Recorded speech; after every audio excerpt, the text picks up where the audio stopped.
So, hello people, this is your channel CATV and in this video we are going to continue जो हमने SA 240 का part A upload करा था, अब ये पार्ट बी है। ठीक है, तो पार्ट बी में जो है कुछ इसका सेकंड पार्ट में भी बहुत सारी चीज़ें थी जो वो पर्टिकुलर के पहले वाला वीडियो बड़ा हो चुका था, तो इसलिए जो है वो वीडियो को वहीं तक ही रहने दिया। एंड देन इस पार्ट बी में जो है हम रिवाइज करेंगे पर्टिकुलर उस टॉपिक और उसमें से भी क्वेश्चन आए हैं, राइट। तो एक दो पेज ही बचे हैं पर इसमें से भी क्वेश्चन आए हैं, तो इसलिए मैं बोल रहा हूँ कि इसको भी ध्यान से देख लेना। हमेशा की तरह मैं यही बोलूँगा कि आपके पास जो नोट्स है आप उसको ओपन करके रखो, आपके पास भी ये टॉपिक्स होंगे, आपके पास भी ये डेटा होगा, ये जो कंटेंट होगा। एंड जो है आप बस वीडियो को सुनो, आपको वीडियो देखने की भी ज़रूरत नहीं है, आप अपने नोट्स से देखो, बस सुनो, आपको जो है हेल्प करेगा वो, राइट। तो बिना से किसी तरीके स्टार्ट करते हैं, जहाँ पे हम जो है अब रिस्क असेसमेंट प्रोसीजर और रिस्क को असेस करेंगे एंड देन उसको रिस्पॉन्ड करेंगे, राइट। अब पॉइंट ये है कि ये सब चीज़ें ऐसे 315 और ऐसे 330 में अच्छे से दे के रखी, बट फिर भी इसमें जो है ग्लिम्स दे के रखे risk assessment procedure and response to assess risk में, तो क्यों ना हम जो है एक बार उसको भी देख लेते हैं, राइट। तो रिस्क असेसमेंट देखो, आइडेंटिफाई, असेस और रिस्पॉन्ड, यही तो ऑडिटर का ऑब्जेक्टिव है जो हमने देखा था कि आइडेंटिफाई करते हैं रिस्क को, आइडेंटिफाई असेस करते हैं risk of material misstatement and then उसके अकॉर्डिंग जो है हम रिस्पॉन्ड करते हैं। तो रिस्क असेसमेंट कैसे होता है, रिस्पॉन्ड तो छोड़ो, रिस्क असेसमेंट कैसे करते हैं, इसके 4 पॉइंट है। सबसे पहले हम पूछेंगे, सिंपल सी बात है, ज़्यादा दिमाग नहीं लगाएंगे। सबसे पहले हम पूछेंगे, इंक्वायरी करेंगे मैनेजमेंट से, राइट। इंक्वायरी करेंगे TCWG से, तो A B इंक्वायरी करेंगे TCWG से। फिर इंक्वायरी करने के बाद हम खुद भी ऑडिट कर ही रहे हैं, ठीक है। तो अनयूजुअल रिलेशनशिप्स या अदर इन्फॉर्मेशन मिल रही है, तो वो भी एक रिस्क असेसमेंट का ही पार्ट है। और फिर इवेल्युएशन ऑफ FRF, तो 2 चीज़ तो हो गई, इंक्वायरी मैनेजमेंट से, इंक्वायरी TCWG से। फिर आती बात इंक्वायरी मैनेजमेंट के साथ अदर से और इंक्वायरी TCWG से। देन फिर बात आती है कि अनयूजुअल रिलेशनशिप या अदर इन्फॉर्मेशन जो आपको मिल रही है, राइट। एंड देन जो है इवेल्यूएशन ऑफ FRF। ये 4 तरीके के प्रोसीजर आप मान लो रिस्क असेसमेंट प्रोसीजर में है। देखो, पॉइंट ये है कि मैनेजमेंट से इसलिए हम असेस करेंगे क्योंकि प्राइमरी रिस्पॉन्सिबिलिटी तो मैनेजमेंट की ही होती है, ठीक है, for prevention and detection of fraud जो भी है। तो मैनेजमेंट असेसमेंट, ठीक है, तो मैनेजमेंट असेसमेंट करता है रिस्क ऑफ मटेरियल मिसस्टेटमेंट का, मतलब कि मैनेजमेंट खुद से ही तो सबसे पहले असेस करता है ना risk of material misstatement. Management खुद जो है आइडेंटिफाई, असेस और रिस्पॉन्ड करता है, क्योंकि सिंस रिस्क मैनेजमेंट की प्राइमरी रिस्पॉन्सिबिलिटी तो मैनेजमेंट की रहती है। तो सबसे पहले मैनेजमेंट जो है मैनेजमेंट असेसमेंट करता है रिस्क ऑफ मटेरियल मिसस्टेटमेंट का, क्योंकि प्राइमरी रिस्पॉन्सिबिलिटी मैनेजमेंट की रहती है। मैनेजमेंट खुद ही आइडेंटिफाई और असेस करता है रिस्क ऑफ मटेरियल मिसस्टेटमेंट, इसलिए मैनेजमेंट से पूछना बनता है। फिर ऑडिटर जो है इस पर ही इंक्वायरी करता है कि यार मैनेजमेंट आपने असेस करा होगा ना रिस्क ऑफ मटेरियल मिसस्टेटमेंट, आपने, चलो ठीक है, आपने असेस करा, आपने किस तरीके से असेस करा, ठीक है। क्या आपने कुछ अगर मटेरियल चीज़ें हैं तो आपने जो है TCWG को कम्युनिकेट करा क्या, तो एक बार जो है इस पर भी इंक्वायरी करो, मैनेजमेंट के कम्युनिकेशन। और यूजुअली आप बड़े लोगों को भी बताते हो, इनफैक्ट अगर रिस्क आपको दिख रही है तो आप छोटे लोगों को, जैसे एम्प्लॉयज़ को भी बताते हो, तो आपने क्या एम्प्लॉयज़ को भी कम्युनिकेट करा क्या, तो आप ये जो है चीज़ें आप इंक्वायरी करोगे मैनेजमेंट से, ठीक है। क्योंकि ऑडिटर जब ऑडिट करता है तो ये नहीं सोचता है कि मैनेजमेंट कुछ छुपा रहा है, वो तो ये सोचता है कि मैनेजमेंट ने काम किया, मेरे को चेक करना है। तो एक पॉजिटिव अप्रोच के जरिए हम जो मैनेजमेंट से पूछते हैं कि मैनेजमेंट आपने तो असेस करा ही होगा रिस्क ऑफ मटेरियल मिसस्टेटमेंट, आपकी तो प्राइमरी रिस्पॉन्सिबिलिटी थी, तो आपने किस तरीके से असेस करा। अच्छा, आपको कुछ गड़बड़ी दिखी तो आपने क्या TCWG को बताया, ओके, आपने एम्प्लॉयज़ को भी बताया था क्या कि अगर कुछ बिजनेस ऑपरेशंस में अगर कुछ रिस्क ऑफ मटेरियल मिसस्टेटमेंट अगर आपको दिख रहा हो तो। रिस्क का डायरेक्ट कनेक्ट होता है इंटरनल कंट्रोल से। तो एक चीज़ ये भी है कि आप जो एंटिटी जिनका इंटरनल कंट्रोल फंक्शन है, तो इंक्वायरी करो internal auditor say about control, ठीक है, कि क्या आपके कंट्रोल ऐसे है जो प्रिवेंट, डिटेक्ट, करेक्ट कर सके रिस्क ऑफ मटेरियल मिसस्टेटमेंट। तो इसे ले देके जो है आप मैनेजमेंट से पूछोगे, ठीक है, क्योंकि मैनेजमेंट की रिस्पॉन्सिबिलिटी होती है design, implementation, management of internal control, preparation of financial statement and prevention, detection of जो है फ्रॉड, ठीक है। तो आइडेंटिफाई, असेस एंड रिस्पॉन्ड, तो मैनेजमेंट की सब जिम्मेदारी होती है। तो ऐसे केस में मैनेजमेंट से पूछना बनता है।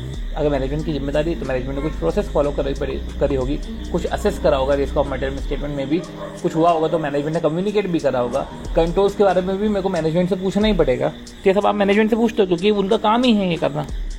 तो अगर कोई बोले कि इंक्वायरी क्यों करना है, तो आप बताओगे कि जो मैनेजमेंट की रिस्पॉन्सिबिलिटी है इंटरनल कंट्रोल का, design, implementation, management, preparation of financial statement, ठीक है, और हैंस इंक्वायरी करते हैं about the management assessment of risk of material statement and design implementation maintenance of internal control.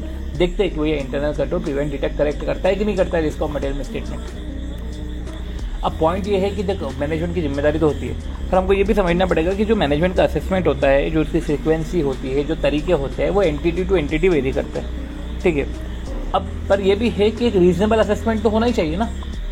तो अगर कभी आपको कम असेसमेंट दिख रहा है तो ये शो कर रहा है कि कंट्रोल्स अच्छे नहीं है, इसलिए पूछताछ करना जरूरी है। क्योंकि जब आप एक बार test of details, test of control, substantive procedure करते हो तो सब्सटैंटिव प्रोसीजर के पहले आप टेस्ट ऑफ कंट्रोल देखते हो। टेस्ट ऑफ कंट्रोल में आप सिंपल सी बात है मैनेजमेंट से पूछ लो कि क्या आप असेसमेंट करते हो, ठीक है। मैनेजमेंट ने कम अगर असेसमेंट किया है तो आपको दिख रहा होगा कि कंट्रोल्स क्या हालत होगी, तो ऐसे कैसे आपको सब्सटैंटिव प्रोसीजर बढ़ाने पड़ेंगे। ले देखे रिस्क असेसमेंट प्रोसीजर में हमने समझा कि मैनेजमेंट से हम आप पूछते हैं कि मैनेजमेंट आपने असेसमेंट किया होगा रिस्क ऑफ मटेरियल स्टेटमेंट का, आपने किस तरीके से किया। आपने अगर कम्युनिकेट किया तो मैनेजमेंट TCWG एंटिटी इन सबको कम्युनिकेट किया होगा। इंटरनल कंट्रोल से पूछते हैं कि क्या internal control prevent detect correct कर रहा है, ठीक है, रिस्क ऑफ मटेरियल स्टेटमेंट। चलो एक बार मैनेजमेंट से पूछ लिया, अब TCWG से ही पूछ लेते हैं कि इंक्वायरी करेंगे TCWG से कि क्या आपको पता है कभी कुछ फ्रॉड वॉड ऐसे कुछ आया है, मैनेजमेंट ने आपको रिपोर्ट करा है क्या। तो हाउ ना, और फिर एक ये भी है कि एक तो TCWG से मैनेजमेंट के बारे में पूछेंगे, राइट। सबसे पहले कि क्या आपको फ्रॉड का नॉलेज है, और सेकंड आप कैसे सुपरवाइज करते हो मैनेजमेंट के काम को। तो एक तो मैनेजमेंट TCWG से पूछा कि how you supervise the management process, फिर दूसरा कि क्या आपको कोई नॉलेज है फ्रॉड का, ऐसा। फिर अनयूजुअल रिलेशनशिप, तो जो है अब रिलेशनशिप फिनेंशियल हो नॉन फिनेंशियल हो तो ऑडिटर इवेल्युएट करता है कुछ रिलेशनशिप्स जो उसने आइडेंटिफाई करी जब वो एनालिटिकल प्रोसीजर परफॉर्म करे, ठीक है। तो whether unusual relationship between financial non financial information, क्या वो इंडिकेट कर रहा है रिस्क ऑफ मटेरियल स्टेटमेंट। ऐसा जरूरी नहीं है कि अनयूजुअल रिलेशनशिप हमेशा इंडिकेट ही करे, पर वो नॉर्मल से हटके है तो आप रिस्क असेसमेंट प्रोसीजर में आप देखोगे कि यार ये चीज़ें क्या अफेक्ट कर रही है, क्या ये risk of material statement show कर रहा है क्या, ऐसा। तो आप पूछ लो, आप TCWG से पूछ लो, आपको खुद अनयूजुअल दिखे तो आप वो भी देख लो, आप उसमें भी एक संदेह रख सकते हो क्योंकि अनयूजुअल है। और एक आता है इवेल्यूशन ऑफ FRF जो अदर इन्फॉर्मेशन, ओके 1 सेकेंड, एक अदर इन्फॉर्मेशन में भी बोल के रखा है कि कुछ अनयूजुअल मिले, कुछ अदर इन्फॉर्मेशन मिले तो auditor shall check, auditor shall evaluate whether there is an indication of risk of material misstatement and then जो है इवेल्यूएशन करो फ्रॉड रिस्क फैक्टर्स का। तो इधर FRF नहीं लिखना था, इधर फ्रॉड रिस्क फैक्टर लिखना था, वही मुझे लगा कि एकदम से FRF की बात क्यों कर रहे हैं। तो evaluation of fraud risk factor कि ऑडिटर को इवेल्युएट करना चाहिए कि जो इन्फॉर्मेशन ऑब्टेन करी है, ठीक है, indicate that 1 or more fraud risk factor are present, ठीक है। देखो फ्रॉड रिस्क फैक्टर जो है आपको इवेल्युएट तो करना पड़ेगा, आप इवेल्युएट कर सकते हो कि इन कारणों से हो सकता है, पर बात यह है कि कारण तो हर जगह सेम ही रहते हैं, जरूरी थोड़ा ना कि हर फ्रॉड रिस्क फैक्टर आपको एंटिटी में मिल जाएंगे। फ्रॉड रिस्क फैक्टर ये नहीं शो करता है कि फ्रॉड ही है, फ्रॉड रिस्क फैक्टर ये शो करता है कि कारण हो सकते हैं पर जरूरी नहीं है कि फ्रॉड है। मतलब सिंपल सी बात है कि घर का दरवाजा खुला है तो ये रिस्क फैक्टर है, इसका मतलब ये नहीं है कि घर में चोरी हुई है, हाँ पर घर में चोरी हुई है ये शो कर रहा है कि घर का दरवाजा खुला होगा, ऐसा। देखो बनती बात है कि अभी हमने पढ़ा कि हम मैनेजमेंट से इंक्वायरी करेंगे, राइट, कि मैनेजमेंट ने आइडेंटिफिकेशन असेसमेंट किस तरीके से किया, जो भी है। जो ऐसे 315 बोलता है वो identification and assessment of risk of material statement due to fraud के बारे में ही बात करता है, पर ये ऑडिटर की बात करता है कि ऑडिटर जब करे तो उसको ऐसे 315 लगाना है, राइट। मैनेजमेंट के असेसमेंट पे ऐसे 315 थोड़ी ना लगेगा, ठीक है। तो जो आइडेंटिफिकेशन एंड असेसमेंट है रिस्क ऑफ मटेरियल स्टेटमेंट का, ये ऑडिटर द्वारा है। अब वो जो है रिस्क ऑफ मटेरियल स्टेटमेंट, अब ये फाइनेंशियल लेवल पे हो सकता है, असर्शन लेवल पे हो सकता है। असर्शन लेवल का मतलब होता है class of transaction, account balances and disclosures, इधर हो सकता है, ठीक है। हाउएवर ऑडिटर कुछ प्रिजम्पशन लेकर चलता है कि जो रिस्क ऑफ मटेरियल स्टेटमेंट है ड्यू टू फ्रॉड, ये हो सकता है रिवेन्यू, ये हो सकता है रिवेन्यू रिकॉग्निशन वाले केसेस में।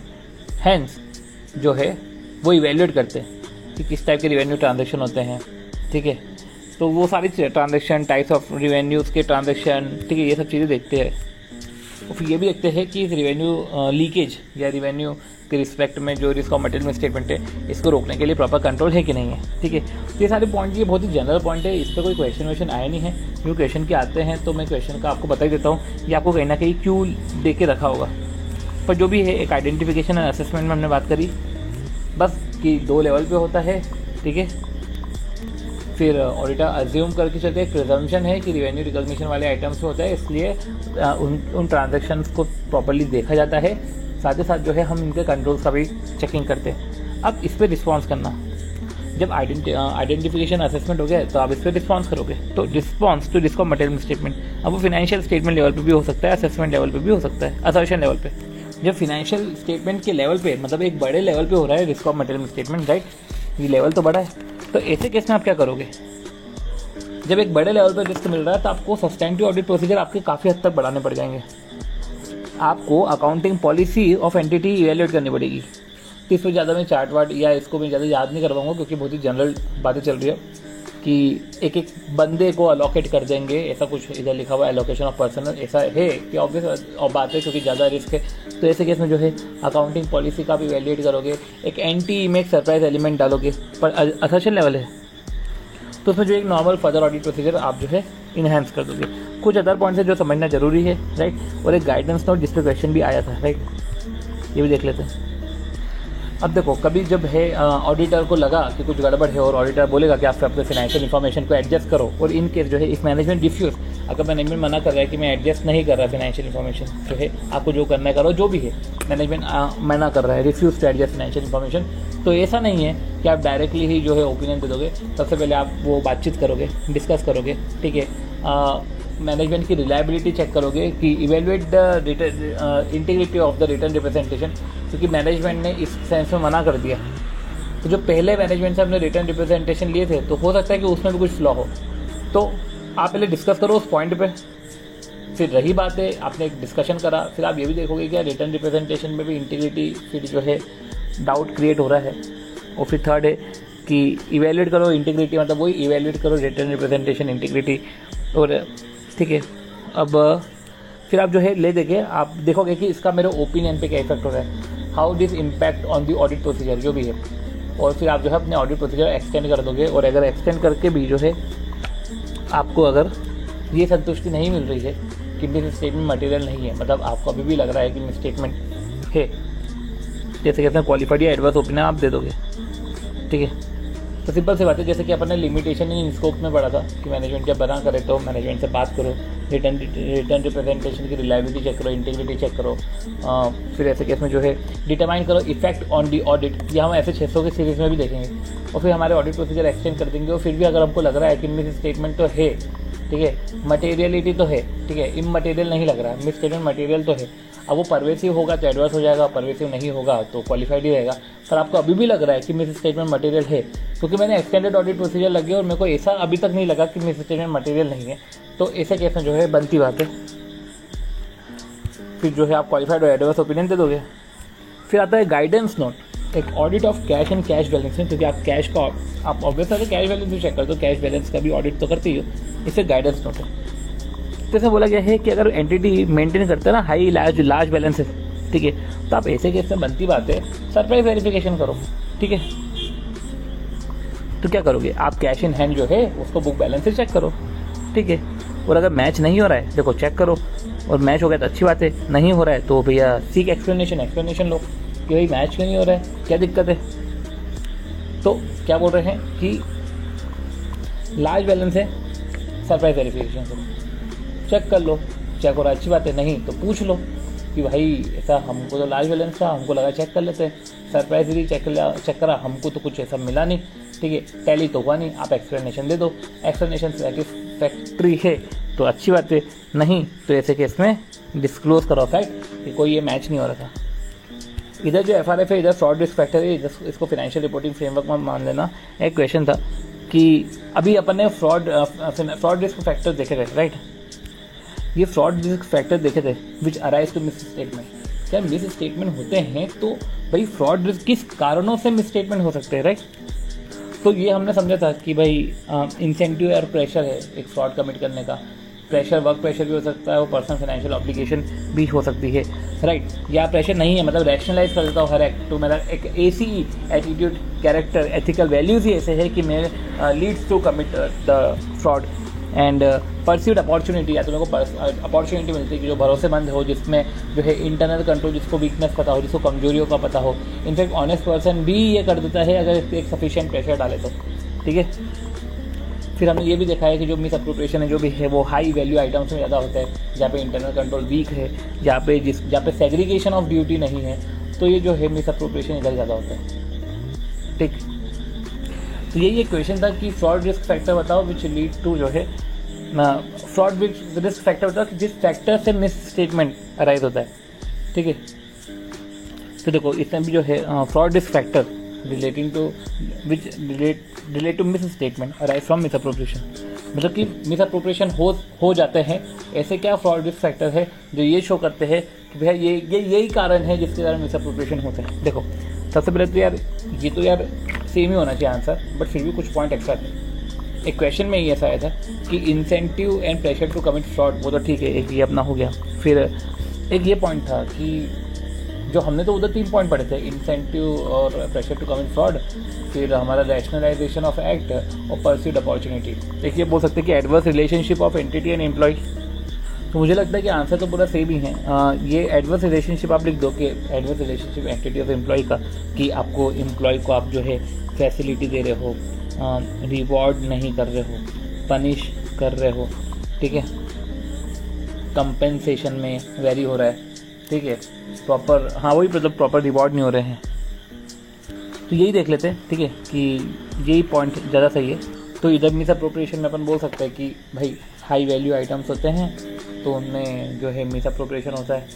फिर जो मार्केटेबल आइटम्स होते हैं ये भी लिख दो कि मार्केटेबल आइटम्स। ठीक है, ये हो गया हाई वैल्यू आइटम्स हो गए, एक मार्केटेबल आइटम्स हो गए। ठीक है, जहाँ पे इंटरनल कंट्रोल वीक है ही नहीं, जहाँ पे सेग्रीगेशन ऑफ ड्यूटी नहीं है, जहाँ पे इंडिपेंडेंट चेक नहीं है। तो ये बात हो गई कंट्रोल की। ठीक है, फिर जहाँ पे जो है फिर अपन ये कर लिया। फिर एडवर्स रिलेशनशिप कि क्लाइंट और एम्प्लॉय में ही एक एडवर्स रिलेशनशिप है, जो क्लाइंट और एम्प्लॉय है इनके बीच में जो है एडवर्स रिलेशनशिप है। अब एंटिटी की बात आ गई कि एंटिटी का एडवर्स रिलेशनशिप है, मतलब कि क्लाइंट और एम्प्लॉय का, मैनेजमेंट और एम्प्लॉय का एडवर्स रिलेशनशिप है, या एंटिटी ही नहीं चाहती रिड्यूस करना risk of material misstatement, may be वो कॉस्ट के लिए होगा इसलिए नहीं चाहती होंगी, जो भी है ज़्यादा तामझाम करने पड़ रहे होंगे उसमें। तो ये 4 मेजर पॉइंट है भैया। 4 मेजर पॉइंट किस तरीके से हो गए, जैसे कि हाई वैल्यू आइटम्स है। ठीक है, हाई वैल्यू आइटम्स में ही एक मेजर ये अपन जोड़ सकते हैं कि मार्केटेबल आइटम्स है। फिर इंटरनल कंट्रोल प्रॉपर नहीं है तुम्हारा, segregation of duty, internal control proper नहीं है, सेग्रीगेशन ऑफ ड्यूटी नहीं है, इंडिपेंडेंट चेक नहीं है, ये दूसरा पॉइंट हो गया। फिर आप बोल सकते हो कि रिलेशनशिप बहुत ही एडवर्स है। ठीक है, तो समटाइम एंटिटी खुद ही डिसरिगार्ड करता था रिस्क ऑफ मटेरियल मिसस्टेटमेंट, क्या चलो एंटिटी ने ही जो है डिसरिगार्ड कर दिया, तो इसलिए अब इसको हटाओ, इतना कोई वो ज़रूरी नहीं है। रही बात कुछ पॉइंट है फ्रॉड में, आपको बनती बात है कि आपको 143 सबसेक्शन 12 कारो 3 पैरा 10, ठीक है, पैरा 3 क्लॉज 10 आपको ये भी पता होना चाहिए। ठीक है, क्या बोल रहे हैं दोनों, 143-12 इफ फ्रॉड इज और हैज़ टू बी कमिटेड, ठीक है, बाय ऑफिसर। अगर फ्रॉड ऑफिसर ने करा है, ठीक है, कंपनी के ऊपर फ्रॉड किसने करा है, ऑफिसर ने करा है। ठीक है, ऑफिसर है, एम्प्लॉय ऑफ द कंपनी ने कंपनी के ऊपर करा है, जैसे कि इसमें 143-12 में जाएगा। ठीक है, और फ्रॉड कोई भी अगर कंपनी ने करा है या कंपनी पे हो रहा है, अब कोई भी करे, मतलब ऑफिसर फ्रॉड करे तो 143-12 में भी जाएगा और कारो के पैरा 3 क्लॉज 10 में भी जाएगा। पर अगर ऑफिसर और एम्प्लॉय के अलावा किसी ने फ्रॉड करा है तो वो सिर्फ कारो वाले पॉइंट में जाएगा और कहीं नहीं जाएगा। तो कुछ पॉइंट ये थे कि कारो पैरा 3 क्लॉज 10 में जैसे कि फ्रॉड अगर कॉस्ट ऑडिटर ने रिपोर्ट किया है तो भैया ऐसा नहीं है कि आपको ढूंढना जरूरी है, किसी दूसरे ने रिपोर्ट किया तो आप भी इसको रिपोर्ट कर सकते हो। जैसे पैरा 3 क्लॉज 10 में लिखा हुआ है कि ऑल फ्रॉड नोटिस और रिपोर्टेड बाय कंपनी या ऑन द कंपनी। ठीक है, तो ऑल फ्रॉड जो आपने नोटिस करे या जो भी रिपोर्टेड थे, ठीक है, वो मेंशन होंगे, और सारे फ्रॉड कंपनी नहीं करा हो या कंपनी पे हुए हैं तो आपको जो है फ्रॉड का अमाउंट कि देखो कितने रुपए का फ्रॉड है और नेचर ऑफ फ्रॉड ये बताना पड़ता है। रही बार 143 सबसेक्शन 12 में तो उसमें थोड़ा सा लंबा प्रोसेस होता है, राइट। ऐसे 240 का पैरा 3 क्लॉज 10 और 143-12 से तो लेना देना है अच्छा खासा। ये जो स्टैट्यूटरी ऑडिटर को जैसे पैरा 3 क्लॉज 10 में तो बताना है, इधर भी आपको नेचर एंड अमाउंट बताना है। 143-12 में तो ऐसा है कि आपको जो है 1 करोड़ से ज़्यादा है तो ऐसे कैसे आपको जो है ऑडिट कमेटी को बताना पड़ता है, राइट। ऑडिट कमेटी को क्या, सेंट्रल गवर्नमेंट को बताना पड़ता है। देखो कुछ पॉइंट जो हमको समझने पड़ेंगे। 143-12 जो होता है, 143-12 में जो है फ्रॉड अगर कंपनी पे हुआ है, ठीक है, कंपनी पे हुआ है, ऑफिसर ने किया है या एम्प्लॉय ने किया है तो ही आता है, उसके अलावा नहीं आता। और फ्रॉड एक्चुअल और सस्पेक्टेड दोनों आते हैं। पर यही कारों के केस में फ्रॉड कंपनी पे हुआ है या कंपनी ने करा है, वो सारे फ्रॉड आएंगे और सिर्फ एक्चुअल फ्रॉड आएंगे और सस्पेक्टेड फ्रॉड नहीं आएंगे, राइट। तो कल को कोई सस्पेक्टेड फ्रॉड बोले तो वो 143(12), कल को कोई बोले कंपनी ने फ्रॉड किया है या कंपनी पे जो फ्रॉड हुआ है वो ऑफिसर या एम्प्लॉय के अलावा किसी ने करा है, तो कारो आ जाएगा। तो यही देखना है कि अगर फ्रॉड जो है 1 करोड़ या उससे ऊपर है, जैसे कैसे सेंट्रल गवर्नमेंट को रिपोर्ट करना पड़ता है, ठीक है। और बनती बात है कि अगर फ्रॉड जो है लेस देन 1 करोड़ है तो board of director audit committee, जैसे मैंने आपको बोला, ठीक है, और 2 दिन में ही रिपोर्ट करना पड़ता है। क्या कि इधर कारों में तो सिर्फ नेचर और अमाउंट पूछा है, क्या देखो फ्रॉड किस टाइप का है बता दो, अमाउंट बता दो। भैया अगर आपको बोर्ड और ऑडिट कमेटी कर रही है ना, ऑडिट कमेटी को बताना है ना, तो नेचर और अमाउंट तो ठीक है, जो पार्टीज इन्वॉल्व है वो भी बताओ, ठीक है। और साथ ही साथ जो है ये आपने बता दिया, नहीं सॉरी आपने नेचर अमाउंट बता दिया, अब board of director audit committee को नेचर अमाउंट पार्टीज जो इन्वॉल्व है वो भी बता दो। साथ ही साथ आपने क्या उसको रोकने के लिए क्या किया, रेमेडीज टू रिजॉल्व दैट, वो भी बताना पड़ता है। ये इनकी जिम्मेदारी होती है बोर्ड ऑफ ऑडिट कमेटी की, ठीक है। और रही बात जब सेंट्रल गवर्नमेंट को रिपोर्ट करना पड़ता है, तो ऐसे केस में जो है हम बाकायदा 2 दिन के अंदर, पहले तो 2 दिन के अंदर board of director audit committee को बताते हैं कि भैया कुछ सफाई दो, ये नेचर ऑफ फ्रॉड है, ये इतना फ्रॉड हो रहा है, कुछ सफाई दो। 2 दिन के अंदर आपने बताया, वो 45 दिन के अंदर रिप्लाई करेंगे। रिप्लाई आया तो ठीक है, नहीं आया तो लास्ट डे से 15 दिन के अंदर हम सेंट्रल गवर्नमेंट को रजिस्टर्ड पोस्ट एक्नॉलेजमेंट ड्यू से बता देंगे। ये रहता सीन। तो इस तरीके से हमने ये भी समझा और इस तरीके से हमने ऐसे 240 ओवर किया। होप सो वीडियो अच्छा लगा होगा। अगर वीडियो अच्छा लगे तो please do like the video, share the video, subscribe to the channel CATV। मिलते हैं नेक्स्ट ऐसे में जहाँ पे हम ऐसे 250 का समझेंगे। और अगर आपको वीडियो में कुछ अच्छा लग रहा है, कुछ बुरा लग रहा है, तो बुरा लगे तो आप कमेंट कर देना, इसको स्पोर्टिंगली ही लिया जाएगा। आपके कमेंट कहीं ना कहीं मदद करेंगे फर्दर वीडियोज़ को बेटर बनाने में, ठीक है। तो मिलते हैं नेक्स्ट वीडियो में, बाय।